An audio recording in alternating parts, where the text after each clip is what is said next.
फिर प्रभु को प्रथम वंदना, आचार्यों का धर के ध्यान, गुरु मनोहर ज्ञानी ध्यानी, उनको है सादर प्रणाम। पार्वती गुरनी उपकारी, प्रवर्तिनी जग में विख्यात, राजीमती गुरनी थी प्यारी, ध्यान धरो पन्ना गुरनी की महिमा है, जग में बंधु अपरंपार, गुरनी कुसुम लता जी हमारी, उनको वंदन। कुसुम वाटिका में एक सुंदर फूल गीतांजलि प्यारा है, इन संयम की प्रतिमाओं को प्रतिपल नमन हमारा है। सब संयम की प्रतिमाओं को प्रतिपल नमन।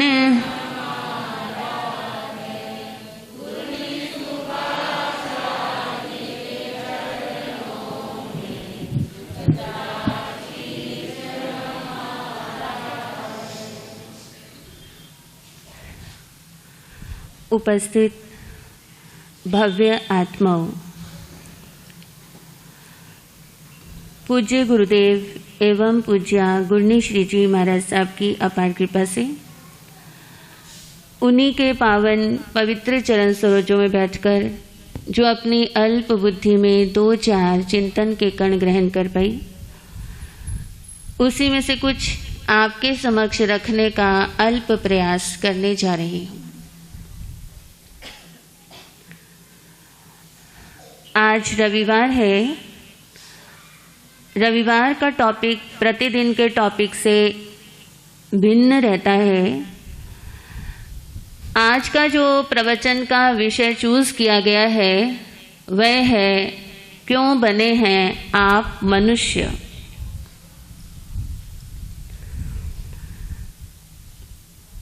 पिछले जन्म का शरीर छोड़कर आप इंसान ही क्यों बने?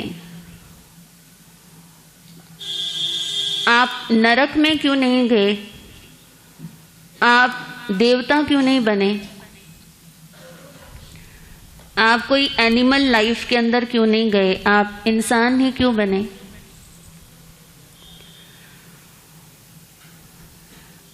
आपकी इम्पोर्टेंस चारों गतियों में सबसे ज्यादा है,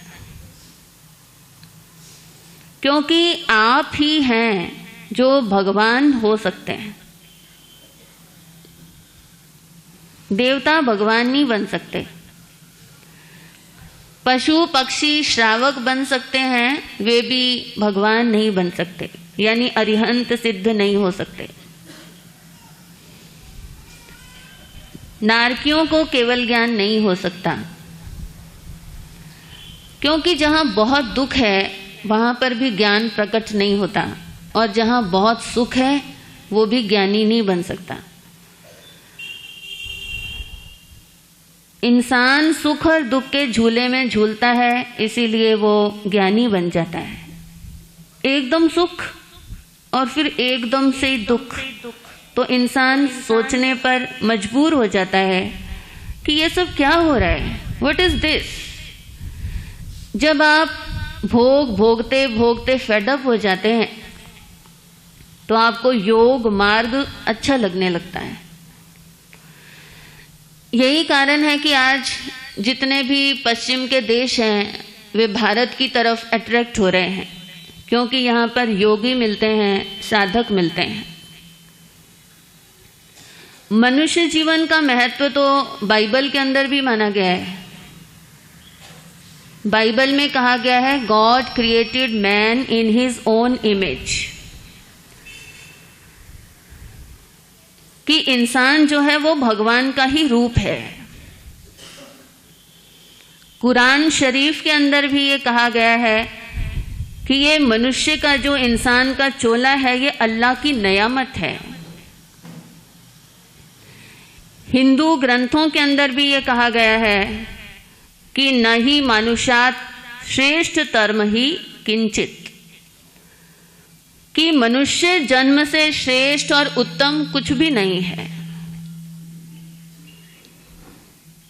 और भगवान महावीर तो स्पष्ट ही कहते हैं दुर्लभम खलु मानुषे भवे, मनुष्य का भाव बहुत दुर्लभ है। एक व्यक्ति आया, बोला महाराज साहब मेरा हाथ देख दो, मैं अगले जन्म में इंसान बनूंगा क्या? मैंने कहा भैया अगले जन्म में इंसान बन के तू क्या करना चाहता है? बोला जब अगले जन्म में मैं इंसान बनूंगा तो मैं दीक्षा लूंगा, संयम पालूंगा, व्रत पालूंगा और मोक्ष प्राप्त करूंगा, मैं अपने जीवन को अच्छा बनाऊंगा। मैंने कहा भैया जो अगले जन्म के लिए तुम सोच रहे हो, इस जन्म में तुम क्या बने हुए हो? आज आप लोग इंसान हैं, अगले जन्म में मैं ये करूंगा ये सोचने की बजाय आप इस जन्म के अंदर क्या कर सकते हैं और आपके अंदर कितनी पॉसिबिलिटीज हैं, इसके ऊपर जरा चिंतन करो, अपनी शक्ति को जगाओ। आप क्या नहीं कर सकते, ये तो है मनुष्य जीवन का महत्व। अब आपको ये देखना है कि ये मनुष्य क्षेत्र है कितना बड़ा। आज जहां पर आप और हम रह रहे हैं ये जम्बू द्वीप का साउथ पार्ट है, दक्षिण हिस्सा। जम्बू द्वीप के सदर्न पार्ट में दक्षिण हिस्से के अंदर भारत क्षेत्र के 6 खंड में से फर्स्ट पार्ट के अंदर हम लोग रह रहे हैं। ये जो अर्थ आज विज्ञान ने जिसे रिसर्च किया है, ये अर्थ जिसके अंदर लगभग 300 के करीब देश हैं, ये भारत क्षेत्र का एक पार्ट का एक हिस्सा है। आप देख रहे हैं बोर्ड के ऊपर, ये सारा मनुष्य लोक है। मनुष्य लोक बहुत बड़ा है। जैसी अर्थ आज साइंटिस्ट ने सर्च की है, ऐसे ऐसे तो 100 क्षेत्र और हैं। कुल मिलाकर मनुष्यों के जो क्षेत्र हैं वो 101 हैं, 101 क्षेत्र हैं। 101 एरियाज ऐसे हैं जहां पर ह्यूमन बीइंग्स रहते हैं, जहां मनुष्य रहते हैं। अगर आपको अवधि ज्ञान हो जाए, सुपर नेचुरल नॉलेज हो जाए, जो मैं 32 योग साधनाएं आपको बता रही हूं, अगर आप इन योग साधनाओं को फॉलो करो दिल से, तो आपको यहीं बैठे बैठे ये पूरा मनुष्य क्षेत्र दिखाई दे सकता है। ये सब चीजें प्योरिफिकेशन की हैं। आपको सिंपल बनना पड़ेगा, आपको शुद्धि का जीवन जीना पड़ेगा, मन से शुद्ध होना पड़ेगा। बाहर से आप जो कर रहे हैं कीजिए, व्यवहार का जीवन बहुत जल्दी नहीं बदलता, और व्यवहार का जीवन बदलने के लिए कोई कंपल्शन नहीं है। आप जैसे जी रहे हैं, जैसी परिस्थितियां आपकी हैं, जिस घर के अंदर आप हैं, जो बीवी बच्चे आपके हैं, जो रिस्पॉन्सिबिलिटीज आपकी हैं, आप रहिए, लेकिन आप अंदर से जो आउटलुक आपका है उसे राइट कीजिए, सोचने का ढंग, तरीका। मनुष्य क्षेत्र सिर्फ इतना नहीं है जितना विज्ञान ने जाना है। केवल ज्ञानियों ने, सर्वज्ञ सर्वदर्शियों ने देखा है कि 101 ह्यूमन एरियाज हैं। कितने बड़े हैं? आइंस्टीन से किसी ने पूछा था कि आपको क्या लगता है ये यूनिवर्स कितना बड़ा है? आइंस्टीन ने कहा देखो, मैं सिर्फ साइंटिफिक फैक्ट्स के आधार पर आपको बता सकता हूं कि जो प्रकाश की एक किरण है, 1 सेकंड के अंदर वह 1,82,00,000 किलोमीटर की यात्रा करती है। अगर प्रकाश की किरणें 1 सेकंड के अंदर इतने करोड़ मील की यात्रा कर लेती हैं, तो अगर ये पूरे यूनिवर्स को ढूंढने चलें, पूरे यूनिवर्स को कवर करने चलें, तो इन्हें 12 करोड़ साल लग जाएंगे। Can you imagine? क्या आप अंदाजा लगा सकते हैं कि ये जो मनुष्य क्षेत्र है, ह्यूमन एरिया है, ये कितना बड़ा है। This is very vast. आप ज्ञानी बनो।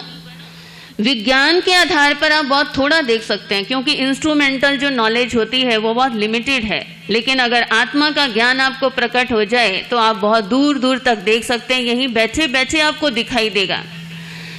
इसलिए केवल ज्ञानी महावीर को पूरा यूनिवर्स अपने केवल ज्ञान के अंदर दिखाई दिया और उन्हें मनुष्य क्षेत्र के बारे में बताया कि मनुष्य क्षेत्र इतना बड़ा है। बीच में जम्बू द्वीप है, उसके 3 पार्ट्स हैं। नॉर्थ में ऐरावत है, सेंटर में महाविद्य क्षेत्र है और महाविद्य क्षेत्र के सेंटर में मेरू पर्वत है। साउथ एरिया के अंदर भरत क्षेत्र है, उसके 6 पार्ट हैं। उसके फर्स्ट पार्ट के अंदर ये सारा ग्लोब है जो आज तक विज्ञान ने ढूंढा है। उस जम्बू द्वीप के चारों तरफ लवन समुद्र है, लवन ओशन है। फिर उस समुद्र के चारों तरफ एक और आइलैंड है, उसका नाम है धातकी खंड द्वीप, वो भी एक आइलैंड है, उसके अंदर भी इंसान रहते हैं। फिर उसके चारों तरफ एक और ओशन है, कालो दधी ओशन, और उसके चारों तरफ फिर एक और आइलैंड है, उसका नाम है अर्ध पुष्कर द्वीप। ये 2.5 आइलैंड्स के अंदर और 2 ओशन बीच में आते हैं।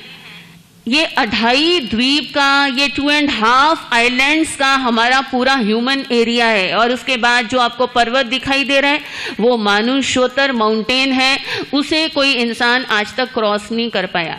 लेकिन उसके बाद भी अनकाउंटेबल आइलैंड्स हैं, ओशंस हैं। महावीर ने कहा है कि इस मनुष्य क्षेत्र के अंदर इस 2.5 द्वीप के अलावा भी बहुत से आइलैंड्स हैं, बहुत से ओशंस हैं, वे अनकाउंटेबल हैं, वहां पर इंसान नहीं रहते हैं। इंसान सिर्फ इस 2.5 द्वीप के अंदर रहते हैं। और इंसान जो आज हम लोग रह रहे हैं, हम इस जम्बू द्वीप के साउथ साइड पर भरत क्षेत्र के 6 पार्ट्स में से फर्स्ट पार्ट के अंदर हम लोग रह रहे हैं। आप अंदाजा लगाओ कि इंसान कहां कहां बसे हुए हैं। यहां तक कि ओशन के अंदर भी छोटे छोटे आइलैंड्स बने हुए हैं और वहां पर भी इंसान रहते हैं। मनुष्य क्षेत्र कुल मिलाकर कितने हैं? 101। कितने हैं कुल मिलाकर? उसमें से हम लोग कौन से आइलैंड के अंदर रह रहे हैं? हम जम्बू द्वीप में रह रहे हैं। हम कौन से द्वीप में रह रहे हैं? हम जम्बू द्वीप में, जो 2.5 द्वीप में सबसे छोटा और बीच का सेंटर का आइलैंड है। हम कौन से द्वीप में रह रहे हैं? हम जम्बू द्वीप में रह रहे हैं। जम्बू द्वीप के भी 3 पार्ट हैं, ऐरावत, बीच में महाविद्य जहां हर समय तीर्थंकर भगवान रहते हैं, और साउथ साइड पर है भरत क्षेत्र। हम कहाँ रह रहे हैं? हम ऐरावत में रह रहे हैं, महाविद्य में रह रहे हैं, या भरत में रह रहे हैं? हम लोग भरत क्षेत्र में रह रहे हैं। भरत क्षेत्र के भी 6 पार्ट्स हैं, खंड हैं। उनमें से भी हम कौन से खंड में रह रहे हैं? हम फर्स्ट पार्ट के अंदर रह रहे हैं। ये तो हमारा एड्रेस है। अपना एड्रेस तो कम से कम पता होना चाहिए, ये हमारा एड्रेस है। लेकिन हम कितनी बार किस किस जगह पर इंसान बन चुके हैं, ये आपको जाति स्मरण ज्ञान के अंदर दिखाई देगा कि पूर्व जन्म के अंदर आप कहां थे और किस रूप में थे। अगर आप पूर्व जन्म में इन्हीं 101 मनुष्य क्षेत्रों में कहीं पर भी इंसान के रूप में थे, लेकिन आज फिर आप इंसान बन गए। मानव, मनुष्य का दूसरा नाम कौन सा है? मानव। मानव शब्द को नोट कीजिए। मां का मतलब होता है नहीं, नव का मतलब होता है 9th, 9वां। 9वां मनुष्य का जन्म नहीं मिलता। लगातार अगर कोई व्यक्ति इंसान का शरीर धारण करे तो लगातार 8 बार कर सकता है। 9वां जन्म उसका चेंज होगा ही होगा, चाहे वो देवता बने, चाहे नरक के अंदर जाए, चाहे एनिमल लाइफ में जाए, चाहे मोक्ष प्राप्त करे। लेकिन लगातार अगर इंसान का जन्म मिले तो कितनी बार मिल सकता है? लगातार मिले तो 8 बार मिल सकता है। इसीलिए मनुष्य को क्या कहते हैं? मानव। 9वां जन्म नहीं मिलेगा। मान लो आपका ये 8वां मनुष्य का जन्म है, तो अब क्या करोगे? कहां जाना पसंद करोगे? हेल में? बच्चे बोल रहे हैं मोक्ष। अब मोक्ष तो बच्चे बच्चे की जुबान पर ऐसे चढ़ गया है, ये है संगति का असर। अभी आकांक्षा जी आपको बता रहे थे कांटेक्ट करने का असर कितना होता है। आज आप अरिहंत भवन में छोटे छोटे बच्चों को देख रहे हैं, इतनी कॉलेज की कन्याओं को देख रहे हैं, इतनी छोटी छोटी बहुओं को देख रहे हैं, यंग जनरेशन आपके पास बैठी है, बुजुर्गों का आशीर्वाद आपको मिल रहा है और हर एक के मुंह के ऊपर दिमाग के अंदर कहीं ना कहीं थोड़ी बहुत मोक्ष की कल्पना, इच्छा, रुचि जरूर हो रही है। ये सारा संपर्क का फल है। मैं आपको कह रही हूं, जैसी बातें सुनोगे वैसी दिमाग के अंदर वही तो घूमेगा। अगर आपका ये 8वां इंसान का जन्म है तो अलर्ट हो जाओ, सावधान हो जाओ। अगर इस जन्म में किसी की भी वजह से गलत सोचा तो उसका नुकसान नहीं होने वाला। नुकसान किसका होगा? किसी की वजह से। आप कहते हैं उसकी वजह से मुझे गुस्सा आता है, उसकी वजह से मैं इरिटेशन में आता हूं, उसकी वजह से मैं गलत करता हूं। अगर ये ठीक हो तो मैं ठीक चलूं। अगर आप इस तरह की बातें करेंगे और अपनी साधना, सेल्फ कंट्रोल, संयम खुद नहीं करेंगे तो नुकसान उसका होने वाला नहीं है। नुकसान किसका होगा? अगर ये लास्ट आपका मनुष्य का जन्म है तो आपको और सावधान हो जाना चाहिए।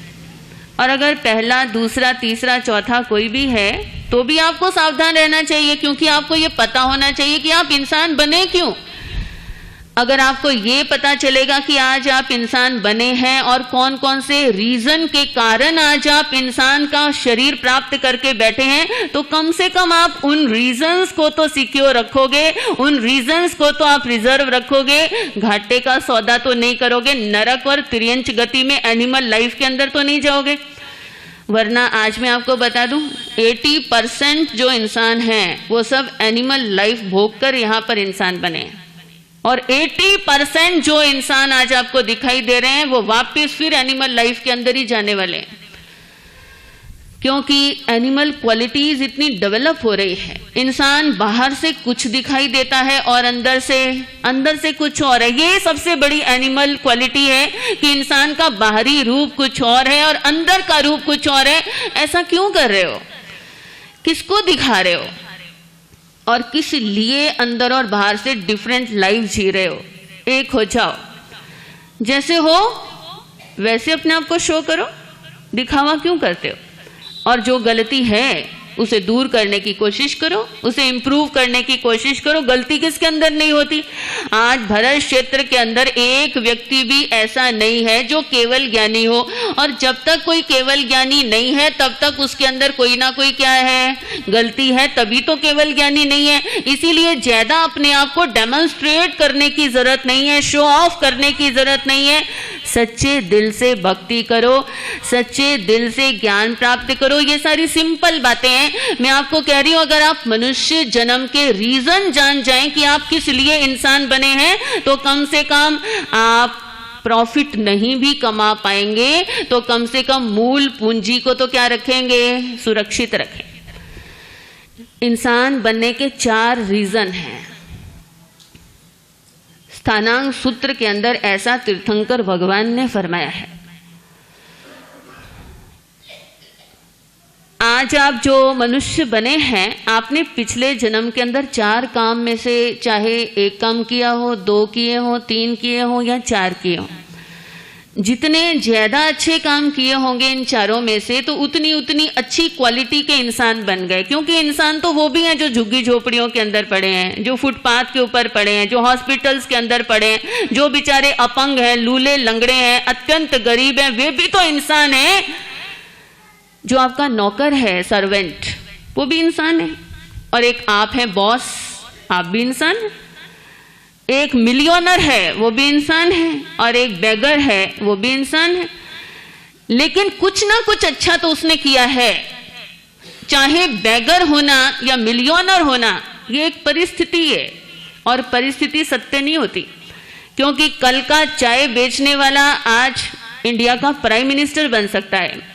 कल का अब्दुल कलाम जो कि नदी के किनारे मछलियां पकड़ रहा है, आज वो देश का प्रेसिडेंट हो सकता है। ये बाहर की परिस्थितियां सत्य नहीं होती हैं। जो सत्य है वह है आपके कर्म, आपके एक्शंस और पूर्व जन्म के अंदर आपने जो किया, तो आज आपको ये जो ह्यूमन बॉडी मिली है, ये आपको क्यों मिली है, वो 4 रीजन आपको समझने हैं। फर्स्ट ऑफ देम इज प्रकृति की भद्रता।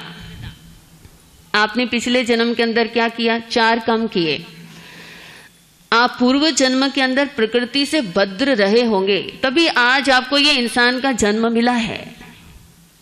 आप कहेंगे महाराज साहब, भद्रता होती क्या है? अगर आप ये समझ गए और ये भी आपको विश्वास हो गया कि पूर्व जन्म के अंदर आप बाई नेचर भद्र रहे हैं, इसीलिए आज आप इंसान बने हैं, तो अगले जन्म के लिए भी आपको आज इस जन्म में भद्रता को सुरक्षित रखना है। आपको अभद्र नहीं बनना, नहीं तो एनिमल लाइफ के अंदर जाओगे, नहीं तो हेल के अंदर जाना पड़ेगा। अब मैं आपको बताती हूं कि प्रकृति से भद्र कौन होता है।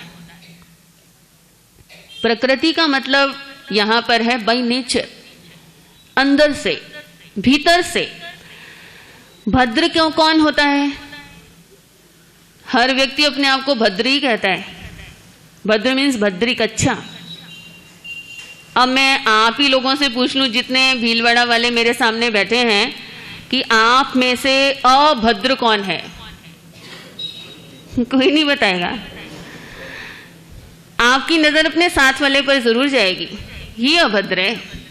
ये जो मेरी बीवी है ना, वाइफ, ये अभद्र है। मैं तो भद्र हूं। ये मेरा हस्बैंड है ना, ये जो धर्म नहीं करता, ये पचखान नहीं करता, ये जो माला नहीं फेरता, ये अभद्र है। मैं तो अठाई करती हूँ, मैं तो तेला करती हूँ, मैं तो बेला करती हूँ। आपकी नजर हमेशा परिवार के दूसरे सदस्यों पर जाती है, समाज के दूसरे सदस्यों पर जाती है कि ये लोग अभद्र हैं। हम तो अभद्र हो नहीं सकते, क्योंकि हर व्यक्ति अपने आप को क्या मानता है?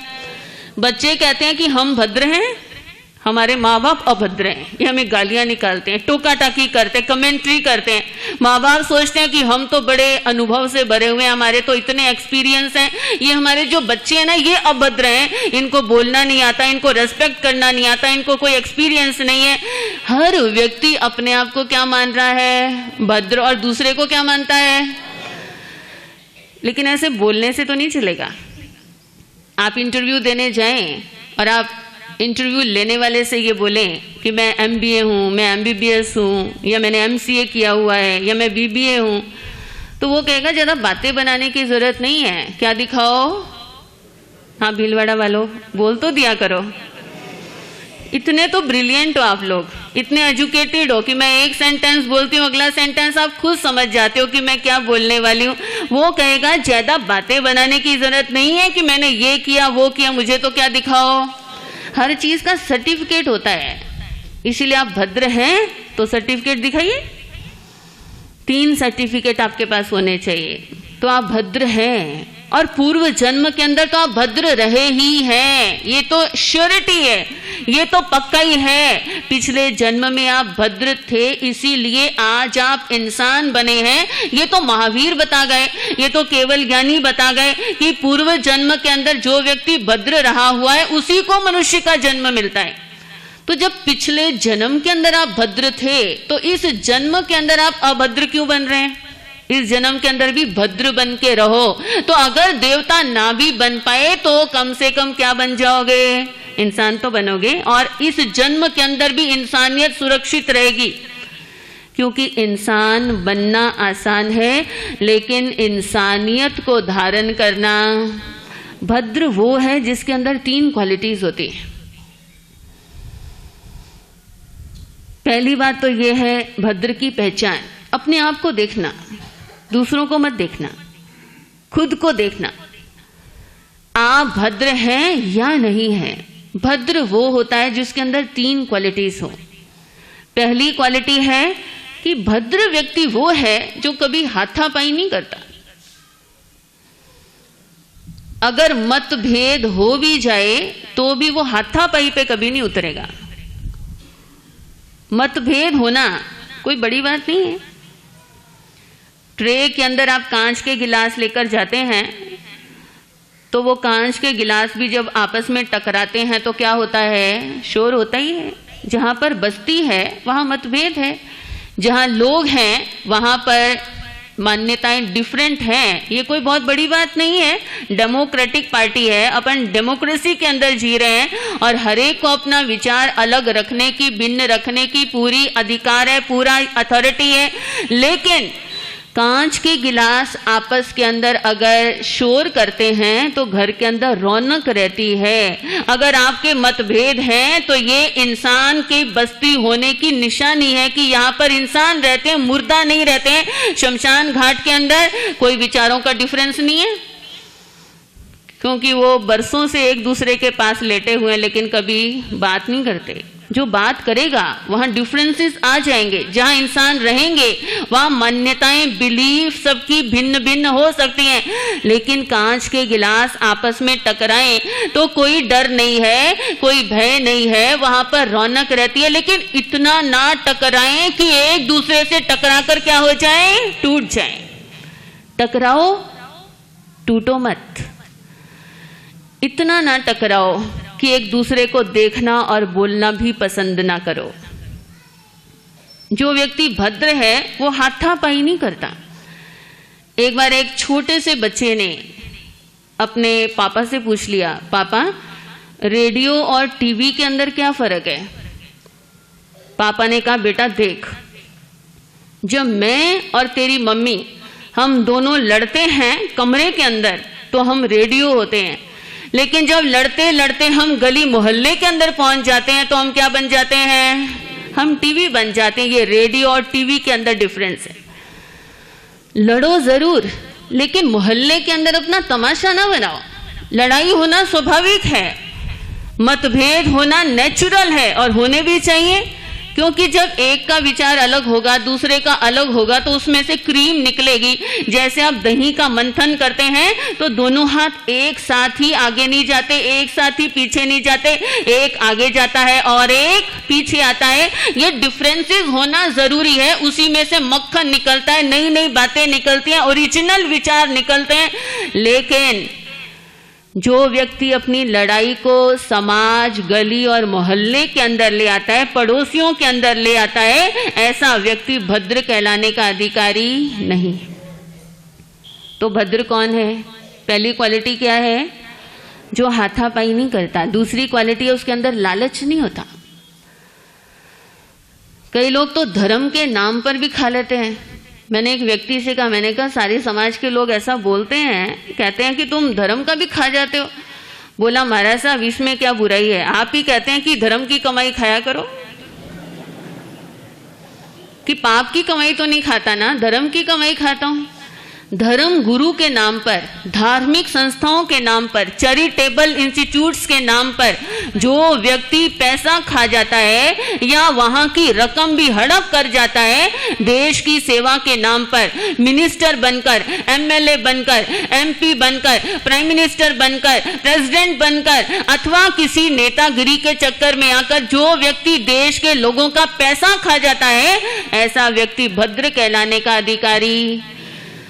तो चाहे कितना कड़कदार सुंदर कुर्ता पजामा पहन के आ जाए, लेकिन महावीर उसे भद्र नहीं कहेंगे। भद्र की 3 पहचान है। पहली कौन सी है? बोल तो दो भीलवाड़ा वालों। आप तो मुझसे ऐसे रूठ जाते हैं जैसे महाराज साहब हम तो आपसे नाराज हैं, और कोई आंसर ही नहीं देते। भद्र की 3 पहचान है। पहली कौन सी है? हाथापाई नहीं करता, आपसे आपके बच्चे अच्छे हैं। और दूसरी पहचान कौन सी है? लालच नहीं करता। और तीसरी भद्र की पहचान है, वो किसी के घर में, समाज में फूट नहीं डलवाता। जो फूट डलवाता है, फ्रिक्शन करवाता है, वो व्यक्ति भद्र नहीं हो सकता।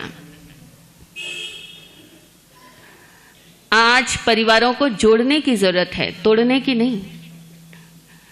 टूटे तो सब पहले से ही हुए हैं। आज देश के अंदर जो 3600 संप्रदाय और 500 धर्म खड़े हुए हैं, ये किसने खड़े किए? ये किसी महापुरुष ने खड़े नहीं किए, किसी महावीर ने जैन धर्म की कोई नींव नहीं रखी, राम ने, कृष्ण ने किसी हिंदू धर्म की कोई एस्टेब्लिशमेंट नहीं की। कोई महापुरुष कभी ग्रुपिज्म के अंदर विश्वास नहीं करता, संप्रदाय के अंदर विश्वास नहीं करता। वो सिर्फ आपको धार्मिक बनाते हैं। महापुरुष आपको कभी सांप्रदायिक नहीं बना सकते हैं। लेकिन आज जो देश के अंदर 3600 संप्रदाय खड़े हो गए हैं और 500 धर्म जो खड़े हो गए हैं, ये किन लोगों की देन है? ये अभद्र लोगों की देन है, जो हर चीज को बांटते चले जा रहे हैं, जो हर चीज को तोड़ते चले जा रहे हैं। अभद्र व्यक्ति दूसरों के घरों के अंदर फूट डलवाता है, दो दोस्तों के अंदर भी फूट डलवा देता है, कैंची चलाता है। आज कैंचियों की जरूरत नहीं है, आज तो जोड़ने वाली सुई की जरूरत है। दो भाइयों में झगड़ा हो गया, पिता की डेथ हो गई। बंटवारा करने के लिए पिता के दोस्त को बुलाया गया, हर चीज का बंटवारा हो गया। एक हीरे की अंगूठी के ऊपर दोनों अड़ गए कि ये पिता की निशानी है, इसको बेचेंगे नहीं। लेकिन बड़ा कहता है ये हीरे की अंगूठी मैं रखूंगा, और छोटा कहता है कि हीरे की अंगूठी। पिता के दोस्त ने कहा कि तुम्हारे पिता की डेथ हो गई है, तुम आपस में प्यार बना के रखो, और तुम प्रेम को कुछ महत्व नहीं दे रहे, प्यार को महत्व नहीं दे रहे, लाख 1.5 लाख की चीज को और पैसे को महत्व दे रहे हो। संसार के अंदर इंपॉर्टेंट क्या है? क्या प्रेम इंपॉर्टेंट है या पैसा इंपॉर्टेंट है? तो फिर पैसे के लिए अपने भाइयों से लड़ाई करते हो, पैसों के लिए देवरानी और जेठानी आपस में लड़ते हैं, पैसों के लिए आप अपने पुत्र वधुओं से लड़ाई करते हो, पैसे के लिए अपने सास और ससुर की सेवा कर रहे हो। यह भद्रता नहीं है। पिता का दोस्त समझदार था, उसने देखा इन्होंने घर बांट लिए, दुकानें बांट ली, घर का एक एक तकिया बांट लिया, घर की एक एक कुर्सी बांट ली, एक एक बेडशीट बांट ली। लेकिन बात कहां पर अड़ गई है कि पिता की निशानी है हीरे की अंगूठी। बड़ा कहता है मैं रखूंगा, छोटा कहता है मैं। कोई सैक्रिफाइस करने के लिए तैयार नहीं है। कोई तो घर के अंदर समझदार हो। अगर बड़ा समझदार नहीं है, छोटा भाई समझदार हो जाए। छोटा भाई समझदार नहीं है, बड़ा भाई समझदार हो जाए। अगर देवरानी समझदार नहीं है, जेठानी समझदार हो जाए। जेठानी नहीं है, देवरानी हो जाए। कोई तो समझदार हो जाए। लेकिन जिस घर के अंदर सारे ही एक दूसरे से लड़ने झगड़ने लगते हैं और अपने प्रेम प्यार को ताक के ऊपर रख देते हैं, उस घर के अंदर गुजारा करना मुश्किल हो जाता है। पिता के दोस्त ने बहुत समझाया, सैक्रिफाइस करो, सैक्रिफाइस करना पड़ता है। लेकिन दोनों में से कोई तैयार नहीं। दोनों आपस में लड़ने लगे। पिता के दोस्त के सामने दोनों भाई गुत्थम गुत्था हो गए, हाथापाई पर उतर आए। इतना लालच पैसे के लिए ये भूल गए कि एक ही मां के वतन से हम दोनों ने जन्म लिया है। पैसे के चक्कर के अंदर ये भूल गए कि आज पिता की आत्मा हम दोनों को लड़ते हुए देखकर कितना रो रही होगी। और दोनों आपस में गुत्थम गुत्था हो गए, एक दूसरे को मारने के लिए तैयार हो गए। जब घर में लड़ाई होती है ना, तो ये पत्नियां जो होती हैं, ये जो धर्म पत्नियां कहलाती हैं, ये भी पाप पत्नियां बन जाती हैं। ये भी अपने पति को भड़काती रहती हैं, उसे धर्म का रास्ता नहीं दिखाती। आपका नाम धर्म पत्नी है, पति से ज्यादा आपकी वैल्यू है। क्योंकि आज तक भी किसी पति को धर्म पति नहीं कहा जाता। बोलो, आपको किसी ने कहा? धर्म पति होते ही नहीं है। लेकिन पत्नियां धर्म पत्नी कहलाती हैं क्योंकि ये उनकी ड्यूटी है, ये उनकी जिम्मेवारी है कि अगर पति कभी गलत रास्ते पर जाए, क्योंकि पतियों के गलत रास्ते पर जाने के चांसेस बहुत ज्यादा होते हैं। वे सोशल लाइफ जीते हैं, वे फाइनेंशियल लाइफ जीते हैं, वे आउटर लाइफ जीते हैं, उनके भटकने के चांस बहुत ज्यादा होते हैं। और धर्म पत्नी का कर्तव्य है अपने पति को गलत रास्ते पर चलने से क्या करे? बचाए, ना कि उसे भड़काए। बल्कि देवियों, आपको तो ये कहना चाहिए कि मुझे आभूषणों की, मुझे वस्त्रों की, मुझे पैसों की जरूरत नहीं है। आप अपने परिवार का प्रेम बना के रखो और न्याय नीति की कमाई घर के अंदर लाना। मुझे किसी चीज का लालच नहीं है, ये आपका कहने का कर्तव्य है। लेकिन कभी कभी धर्म पत्नी भी पाप पत्नी बन जाती हैं और लड़ाई के अंदर पति को और भड़काती हैं। वो सोचती हैं कि अलग होंगे तो अच्छा है, काम थोड़ा कम हो जाएगा। ये जो छोटी सोच है इससे थोड़ा ऊपर उठना पड़ेगा। सिर्फ छोटे छोटे सेल्फिश मोटिव के लिए हम बहुत इंपॉर्टेंट चीजों को गंवा रहे हैं और ज्वाइंट फैमिलीज क्या हो रही हैं, समाप्त हो रही है। बच्चों के अंदर टॉलरेंस पावर खत्म हो रही है, एक दूसरे को सहन करने की शक्ति समाप्त हो रही है, जिद्दपना बढ़ रहा है, ऑब्स्टिनेसी बढ़ रही है। इन बातों पर बच्चों को भी समझना चाहिए कि अगर मम्मी पापा अगर किसी से लड़ाई करें या आपस में लड़ाई करें तो अच्छे जो बच्चे होते हैं वे मम्मी पापा दोनों को ही क्या करते हैं, वे उनको अच्छे मार्ग पर लेकर जाते हैं। बच्चे भी कई बार अपने माँ बाप को सही मार्ग पर ले आते हैं। हमें याद है एक जगह हमारा चातुर्मास था, वहां एक छोटे से बच्चे ने उपवास किया, बहुत छोटा था।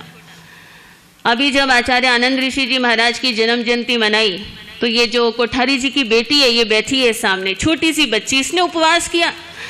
कितने बच्चे, छोटे छोटे बच्चे उस दिन उपवास कर रहे थे, ऐसे ही उस बच्चे ने उपवास किया, छोटा था।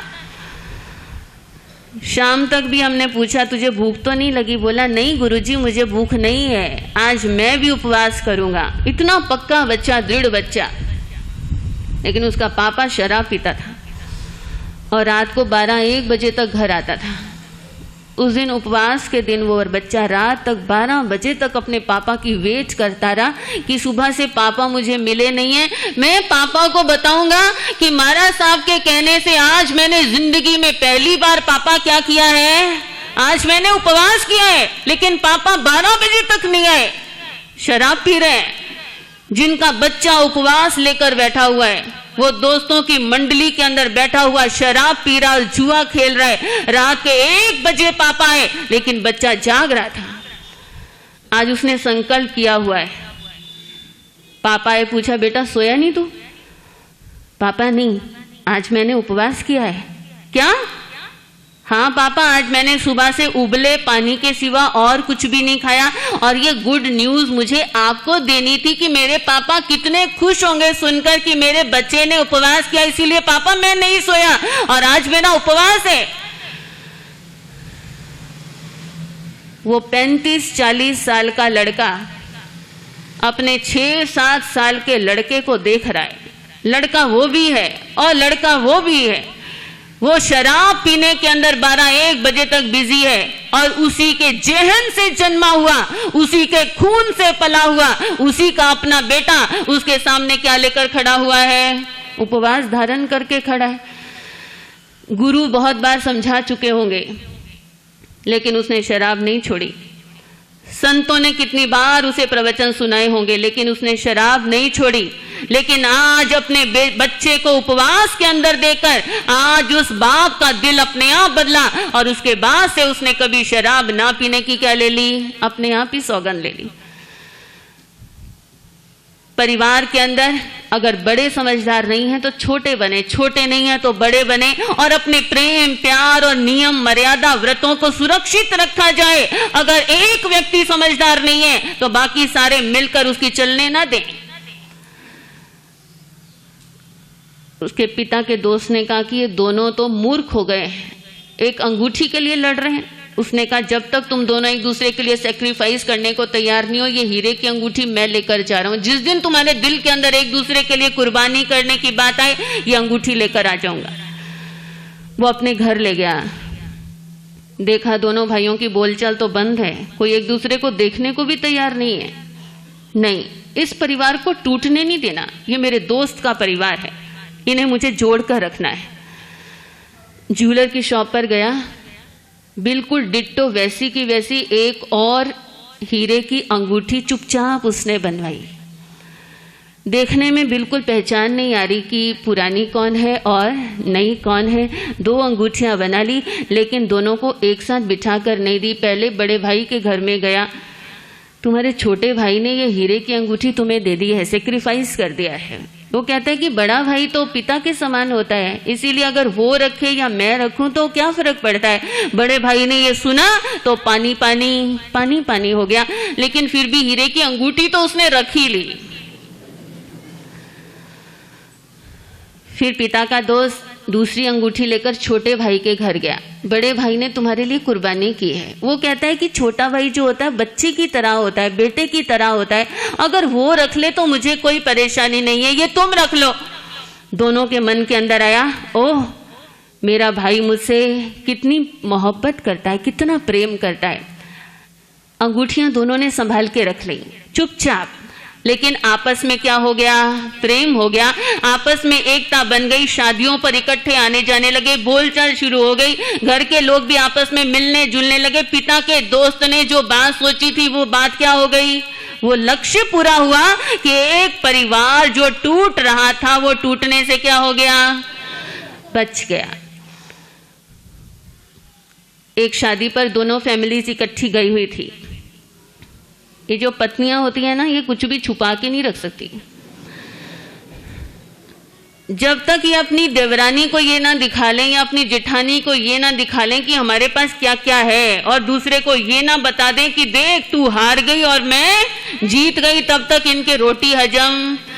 शादी पर दोनों फैमिलीज बाई चांस इकट्ठी हो गई। देवरानी और जेठानी आमने सामने कुर्सी पर बैठ गई। अब जब दोनों बातें करती हैं और वही हीरे की अंगूठी दोनों ने उंगलियों के अंदर धारण की हुई है, जब बात करती हैं हाथ हिलाने की जरूरत नहीं है, लेकिन जानबूझकर हाथ हिलाकर दिखाती हैं कि मेरे पास क्या है, कि मेरे पास हीरे की अंगूठी है, तू हार गई और मैं।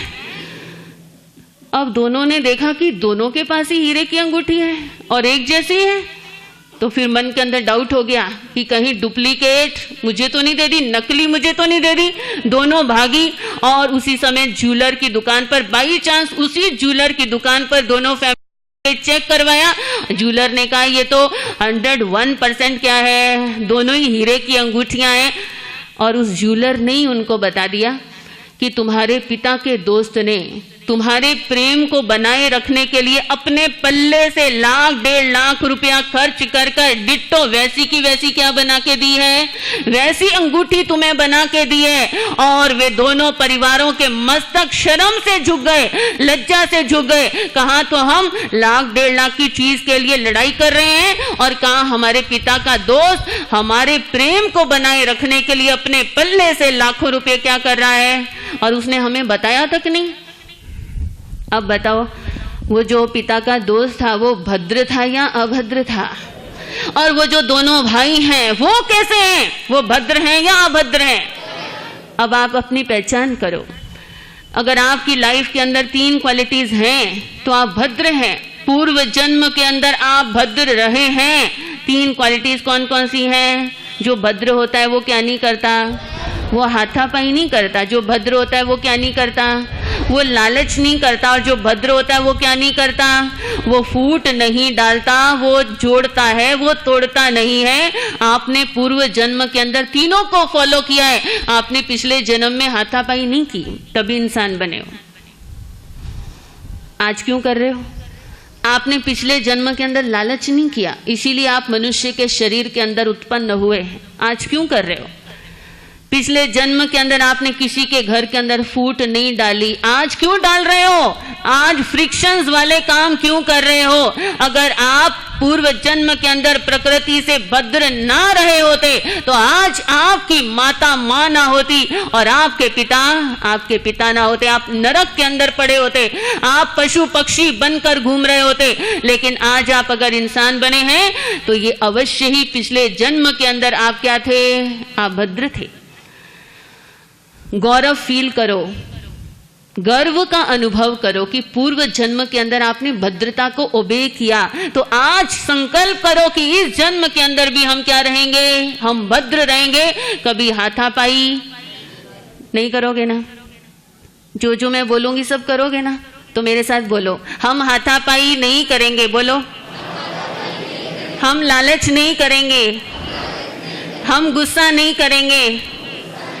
मेरे साथ बोलो, हम सब दीक्षा लेंगे। इसमें आधे चुप हो गए। अभी बोल रहे थे महाराज साहब जो आप बोलोगे वही हम बोलेंगे। अभी मैंने बोला तो आधों की तो बोलती बंद हो गई। मनुष्य जन्म के 4 कारण हैं, उनमें से पहला कारण कौन सा है?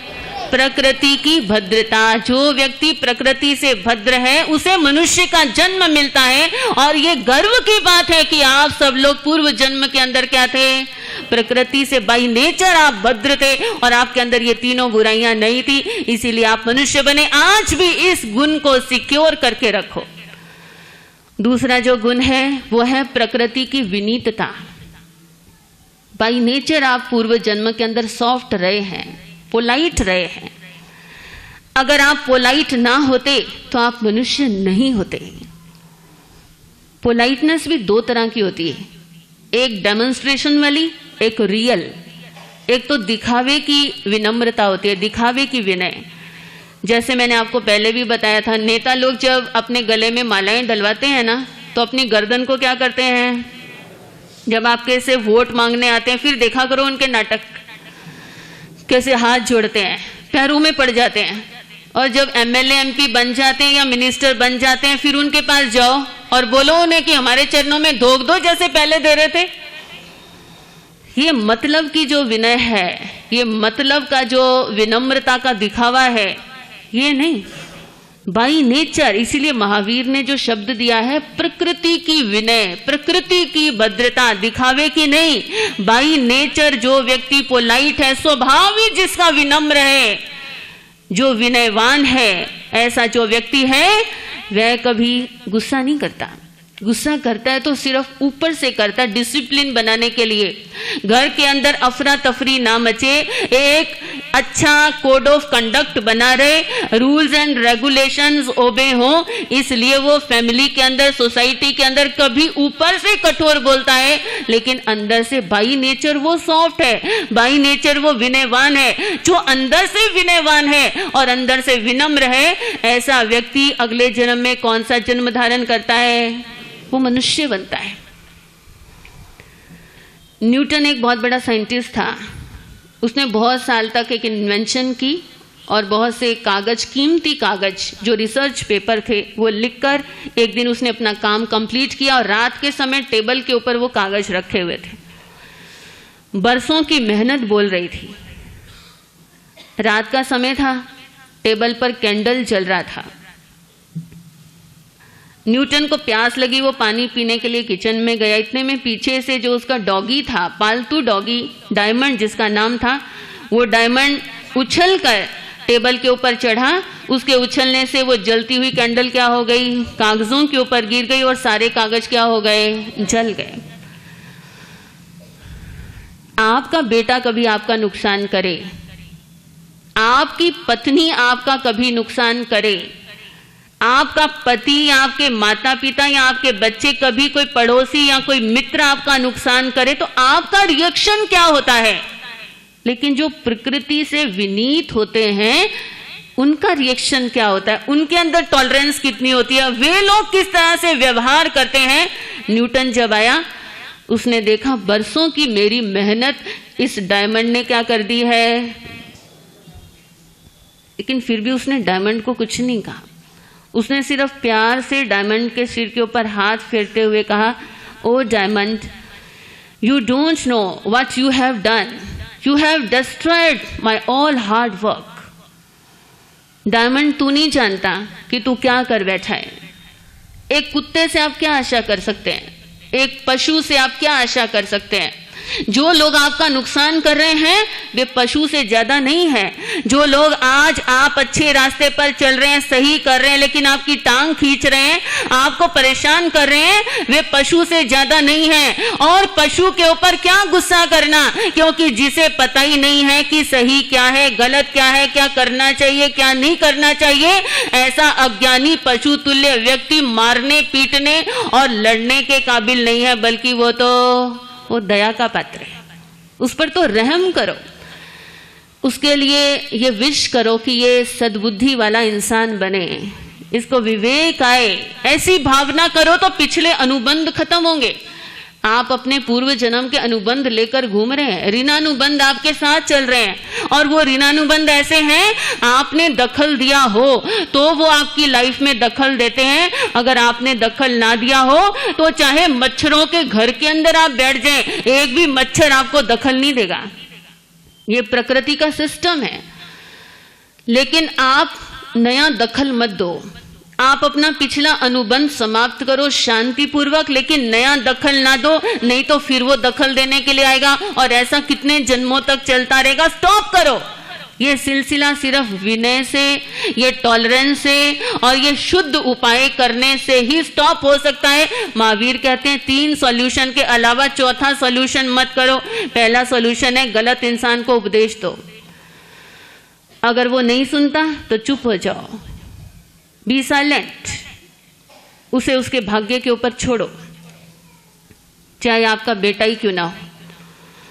अगर आप उपदेश देने की स्थिति में भी नहीं है और चुप भी नहीं रह पा रहे हैं, इतना ही गलत हो रहा है, तो फिर एक ही उपाय है कि उस स्थान का त्याग कर दो या उस व्यक्ति का त्याग कर दो। लेकिन इससे ज्यादा लड़ने और झगड़ने का, दखल देने का आपको अधिकार नहीं है। अगर आप ऐसा करेंगे और साधना की दृष्टि से अगर आप ये बात नहीं समझेंगे तो आपके जन्म जन्म बढ़ते चले जाएंगे, और जब जन्म बढ़ेंगे तो हर जन्म के अंदर वो व्यक्ति मिलेगा। कभी पत्नी बनकर मिलेगा, कभी पति बन जाएगा, कभी बेटा बन जाएगा, कभी बेटी बन जाएगी, कभी सास बनकर बदला लेगी, कभी ससुर बन जाएगा। ये सिलसिला कब तक चलाओगे? अपनी तरफ से दखल देना बंद करो। जो प्रकृति से विनीत होते हैं वे न्यूटन की तरह होते हैं। उसने डायमंड को कुछ नहीं कहा, बस प्रेम से ये 2 लाइनें बोली, और जितना उसे याद आया वो दोबारा रिसर्च पेपर लिखने बैठ गया। और उसकी मेमोरी इतनी जबरदस्त थी, पोलाइट लोगों की मेमोरी इतनी जबरदस्त हो जाती है कि सारे के सारे रिसर्च पेपर उसने दोबारा तैयार कर लिए। न्यूटन के मित्र को पता चला, उसने कहा अगर मेरा डॉगी ऐसे करता तो मैं उसका गला रेत देता, लेकिन तूने तो ऐसे ही छोड़ दिया और उसे अभी भी रखा हुआ है। न्यूटन ने क्या बोला सुनिए।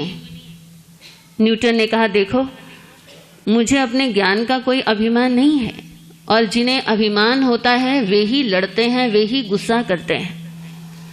मैं तो सत्य के समुद्र के किनारे एक बच्चे की तरह हूं जिसका हाथ सिर्फ सीपियों और घोंघों के ऊपर गया है। अभी सत्य के समुद्र के अंदर जो हीरे और मोती हैं उन तक तो मेरा हाथ पहुंचा ही नहीं है। आचार्य सम्राट पूज्य श्री आत्माराम जी महाराज, जो शमन संघ के प्रथम पट्टदर थे, वो ये कहते थे कि व्यक्ति चाहे जितना मर्जी पढ़ लिख जाए, व्यक्ति चाहे कितना विद्वान बन जाए, व्यक्ति चाहे जीवन में कितना ही ज्ञान और कितनी उपलब्धियां हासिल कर ले, लेकिन वह सत्य के समुद्र के किनारे एक चिड़िया की तरह है। जैसे चिड़िया की चोंच के अंदर कितना पानी आता है? 1 ड्रॉप, 2 ड्रॉप्स। इससे ज्यादा आप जीवन भर भी पढ़कर, जीवन भर भी सुनकर आप ज्ञान प्राप्त नहीं कर सकते, क्योंकि केवल ज्ञानी के ज्ञान के सामने हमारा ज्ञान कुछ भी नहीं है। हम तुच्छ हैं। अपने आप को बौना देखो, अपने आप को छोटा देखो, और केवली भगवान को सामने खड़ा करके देखो कि हम उनके सामने क्या है।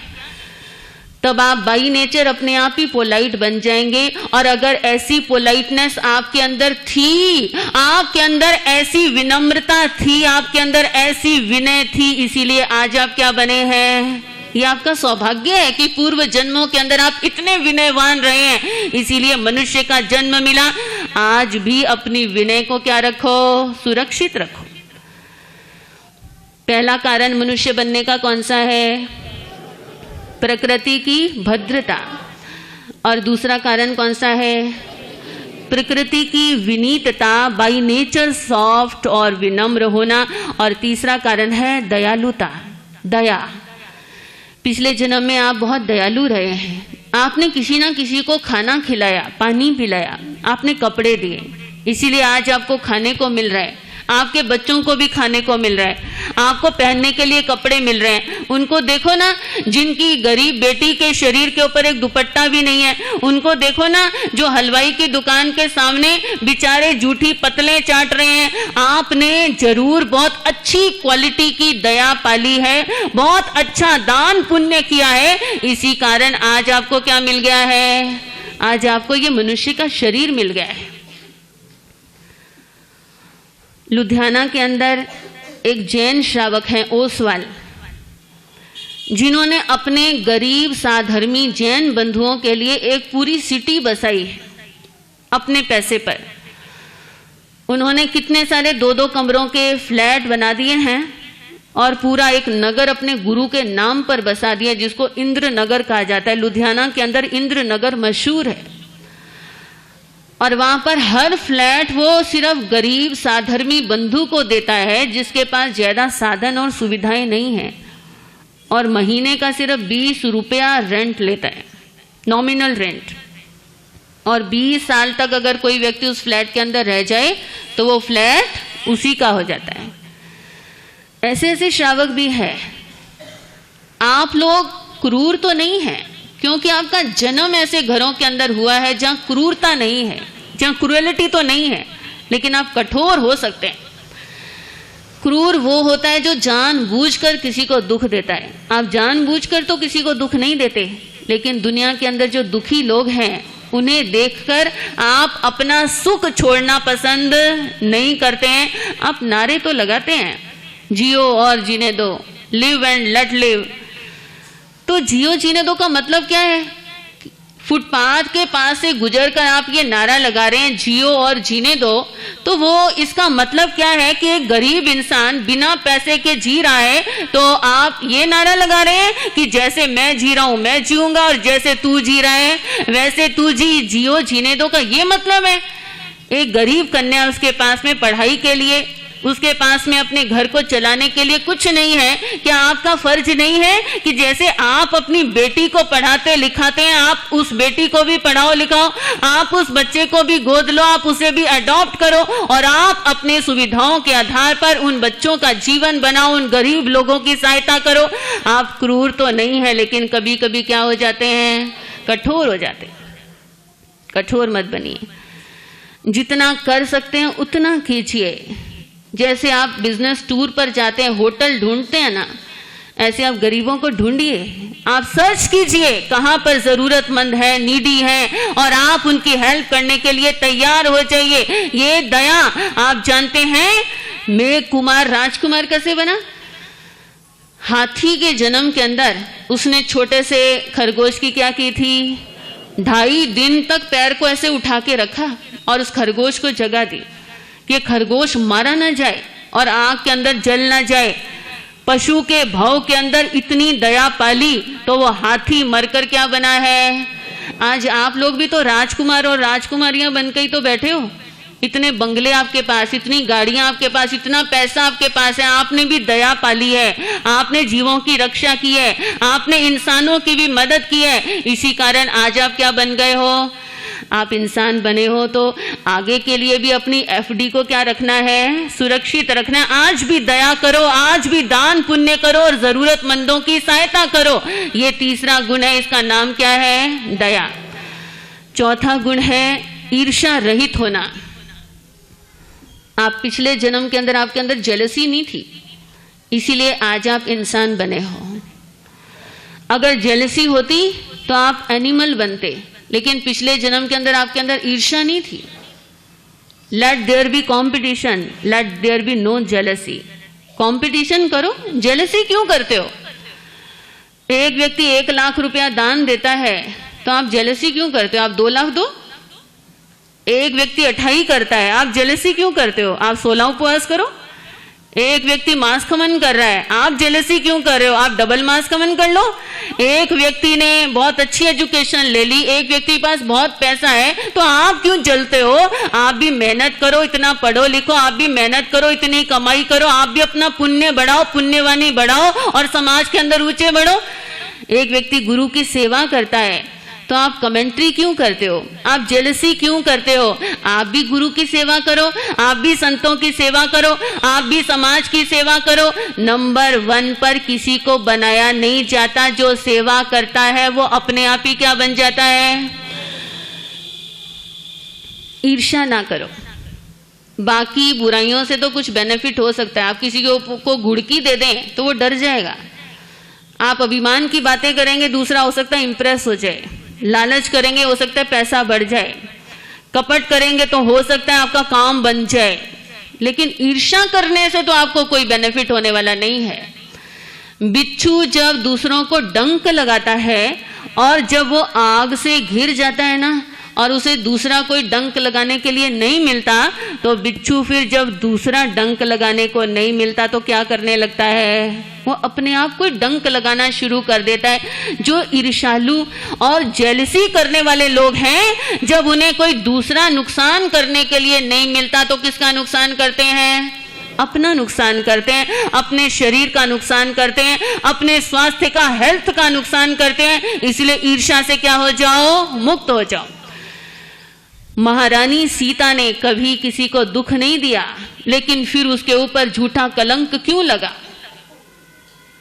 पूर्व जन्म के अंदर वो वेगवती नाम की एक सुंदर कन्या थी और एक साधु के ऊपर उसने एक झूठा कलंक लगाया था, सिर्फ जेलसी के कारण। क्योंकि वो वेगवती जहां से गुजर जाती थी, सब लोग उसे देखते थे, अट्रैक्ट होते थे।